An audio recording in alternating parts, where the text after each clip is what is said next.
ભારતના વડાપ્રધાનના સુશાસનના 11 વર્ષ નિમિત્તે સમગ્ર દેશ અને ગુજરાતમાં વિવિધ કાર્યક્રમોનું આયોજન કરવામાં આવ્યું છે, જેને લઈને યોજાનાર કાર્યક્રમોની રૂપરેખા માટે જિલ્લા ભાજપ કાર્યાલય ખાતે કાર્યશાળાનું આયોજન કરવામાં આવ્યું હતું, જેમાં આગેવાનો અને કાર્યકરો ઉપસ્થિત રહ્યા હતા.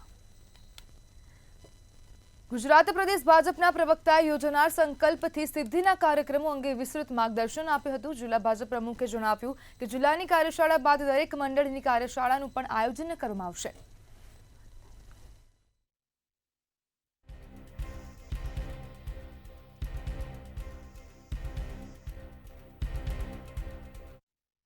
આ ઇન્ચાર્જોની નિમણૂક કર્યા બાદ એ દરેક વ્યક્તિ ખાટલા બેઠકો અને મોહલ્લા બેઠકો દ્વારા સામાન્ય જન સુધી આ યોજનાઓ જે પરિપૂર્ણ થઈ છે એ યોજનાઓ પ્રજાલક્ષી યોજનાઓ જે પૂર્ણ થઈ, જે યોજનાઓ 70 વર્ષમાં એટલે 7 દાયકામાં નહોતું થયા કામ, એ માત્ર 11 વર્ષના ટૂંકા ગાળામાં કામ થયા છે.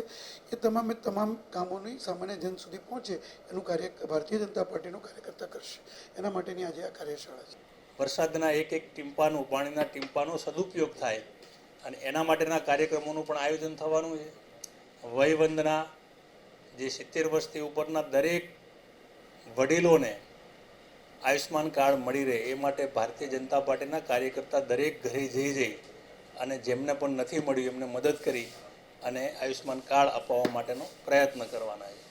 અને 11 વર્ષના સુશાસનમાં જે સિદ્ધિઓ મળી છે, સંકલ્પ દ્વારા જે સિદ્ધિઓ મળી છે, એનું લોકો સુધી પહોંચાડવાનું આ અભિયાન છે.